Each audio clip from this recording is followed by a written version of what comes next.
Hello friends, I welcome you all in maths classes bye तर पहा concept of the day मध्ये आपण घेऊन आलो आहोत आज एक नवीन कन्सेप्ट नफा तोटा प्रॉफिट लॉस या चॅप्टर मधली एक जबरदस्त क्वेश्चन जो की तलाठी भरतीमध्ये विचारला होता. प्रत्येक विद्यार्थ्याने याला सोडवलंच पाहिजे असा हा क्वेश्चन आहे. तर पहा क्वेश्चन आहे, रोहित एक वस्तू 10% नफ्याने विकतो. पहा, जर मूळ किंमत आणि विक्री किंमत या दोन्हींना 50 रुपयांनी घटवले तर नफा 20% होतो. तर प्रारंभीची मूळ किंमत काय? पहा, प्रारंभीची आपल्याला काय काढायची आहे?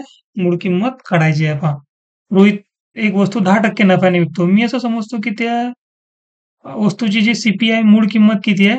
मूळ किंमत म्हणजे कॉस्ट प्राइस, खरेदी किंमत किती आहे? 100 आहे. आता तो 10% नफ्याने म्हणजे प्लस 10% नफ्याने विकतो म्हणजे 110 ला तो विकतो.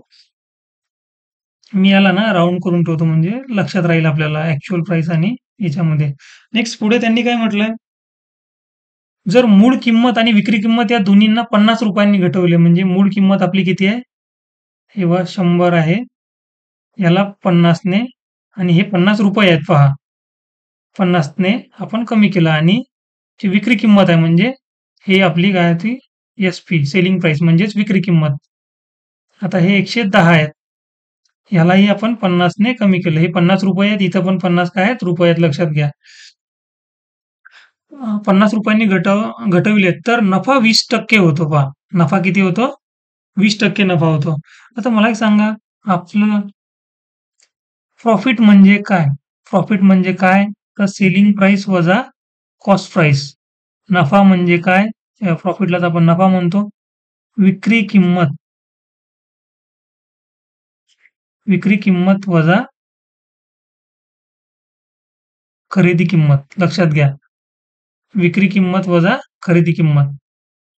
नफा म्हणजे काय? तर विक्री किंमत वजा खरेदी किंमत. आता आपली नवीनमध्ये पहा, आपली हे विक्री किंमत आहे आणि ही खरेदी किंमत आहे. आणि या विक्री किंमत मधून जर आपण हा खरेदी किंमत वजा करणार तर आपल्याला नफा मिळणार. पुढे त्यांनी काय म्हटलं? जर 50 रुपये जर खरेदी किंमत आणि विक्री किंमत मधून 50 रुपये घटविले तर नफा 20% होतो. मला हे सांगा, या केसमध्ये आपल्याकडे खरेदी किंमत किती आहे? आता आधी आपण काय करूयात, हे जे नवीन प्राइसेस आपल्याकडे तयार झाल्या. आता हे झाली आपल्याकडे हे काय सीपी खरेदी किंमत आणि हे काय झाली आपली एसपी विक्री किंमत. आता आपण याचे वजाबाकी करूयात. पहा, इथं याच्यानुसार या कन्सेप्टनुसार एसपी किती आहे आपला? 110.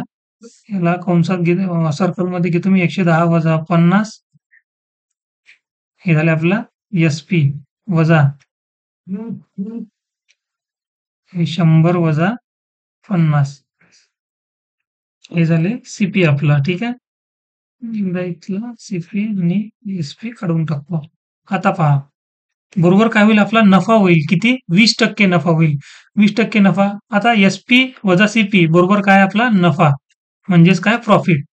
आता प्रॉफिट यांनी काय म्हटलं? प्रॉफिट आपल्याकडे किती आहे? तर 20%. आपल्याला जर आपण हे 50 रुपये जर घटवले तर आपल्याकडे नफा किती आहे? 20% आहे. 20% कशाचा आहे? नफा. नफा आणि तोटा आपण हमेशा खरेदी किंमतवर, कॉस्ट प्राइसवर काढत असतो. मग इथं कॉस्ट प्राइस किती आहे आपली? 100 युनिट आहे बघा. इथं काय आहे? हे 100 वजा 50 याचे किती? 20%. 20% म्हणजे 1/5. आता याला आपल्याला सोडवायचं आहे. पहा, याला जर सोडवलं तर हे किती होतील आपले? हे होतील इथं, हे होतील 20 युनिट्स आणि वजा हे होतील आपले 10. हे बघा, हे आपलं ना, हे आपण ॲझ्युम केलेली अमाउंट आहे आणि हे ॲक्चुअलमध्ये पैसे आहेत, रुपये आहेत. ठीक आहे. आणि इथं काय होईल आपलं? याला जर सॉल्व्ह केलं आपण तर 110 वजा 100 हे किती होतील? 10. हे ब्रॅकेटमध्ये राहतील आणि हे वजा 50 आणि हे वजा वजा अधिक 50. हेच बरोबर आपले काय आलेले आहेत? हे बघा, हे इकडे आहेत आपले. ठीक आहे. आता याला आपण सॉल्व्ह केलं तर हे 50-50 कॅन्सल होतील म्हणजे आपल्याकडे हे 10 ब्रॅकेटमध्ये 10 बरोबर काय आपल्याकडे हे 20. आता आपण याला युनिट वगैरे म्हणू शकतो. 10 युनिट बरोबर 20 युनिट वजा 10. याला जर सॉल्व्ह केलं तर आपल्याकडे काय होईल? हे 10 आपल्या इकडे येतील. हे 10 म्हणजे हे 10 काय आर-एस आहेत. 10 आर-एस बरोबर काय होतील? 20 युनिट वजा 10 युनिट म्हणजे आपल्याकडे हे राहिलेत 10 युनिट राहिलेत. म्हणजे 10 युनिटची व्हॅल्यू किती आपल्याकडे? ₹10. तर 10 युनिटची व्हॅल्यू जर 10 असेल, तर मला एक सांगा, एक मिनिट आपण कलर चेंज करूया. हे 10 युनिटची व्हॅल्यू ₹10 असेल, तर 100 युनिटची व्हॅल्यू किती असेल? 100 असेल. लक्षात घ्या. आपल्याला मूळ किंमत, प्रारंभीची किंमत विचारली. आपला सीपी किती आहे आपला? मूळ किंमत किती आहे? 100 युनिट होती. आता 10 युनिटची व्हॅल्यू ₹10 आली. 100 युनिटची व्हॅल्यू किती? ₹100. म्हणजे हेच आपलं काय आहे? आन्सर आहे. मूळ किंमत किती होती त्याची? 100 होती. आता हे एक्झाममध्ये आहे ना, एवढं तुम्हाला छोट्या-छोट्या गोष्टी लिहायच्या काम नाही. तुम्हाला जर कन्सेप्ट समजली, तर तुम्ही काही गोष्टी तुम्ही ओरली कराल. याच्यामध्ये तुम्हाला हे असं वगैरे काही लिहायची गरज नाही पडणार. आणि हे एवढं कॅल्क्युलेशन, हे 2च ओळीचं कॅल्क्युलेशन आहे. हे 1 आणि हे 2. याच्यामध्येच तुमचा आन्सर येते. हे थर्ड लाईन तुम्हाला लिहायची गरज नाही. इथंच तुम्ही आन्सर काढू शकता. तर हा one of the best questions मी याला म्हणू शकतो, की जो तलाठी भरतीमध्ये विचारला. आणि अशा क्वेशनला घाबरण्याचं काही कारण नाही आहे. तुम्ही प्रॅक्टिस कराल, तुमचं जसं-जसं तुमचे कन्सेप्ट क्लिअर होतील, तसे-तसे तुम्हाला हे क्वेशन समजत जातील. एवढे पण काही हार्ड नाही आहेत. पण तुम्हाला त्याच्या मागचे कन्सेप्ट समजणं गरजेचं आहे. जर व्हिडिओ आवडला तर शेअर नक्की करा मित्रांनो.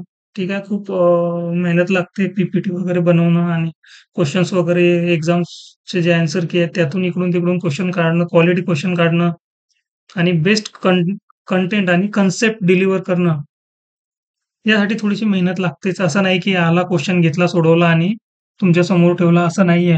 खूप साऱ्या गोष्टी असतात. व्हिडिओ आवडला तर नक्कीच बघा, शेअर करा. आणि आणखी जर तुम्हाला कुठल्या चॅप्टरचे व्हिडिओज वगैरे किंवा कुठल्या कन्सेप्टवर जर तुम्हाला व्हिडिओज लागत असतील, तर कमेंटमध्ये नक्की सांगा. धन्यवाद.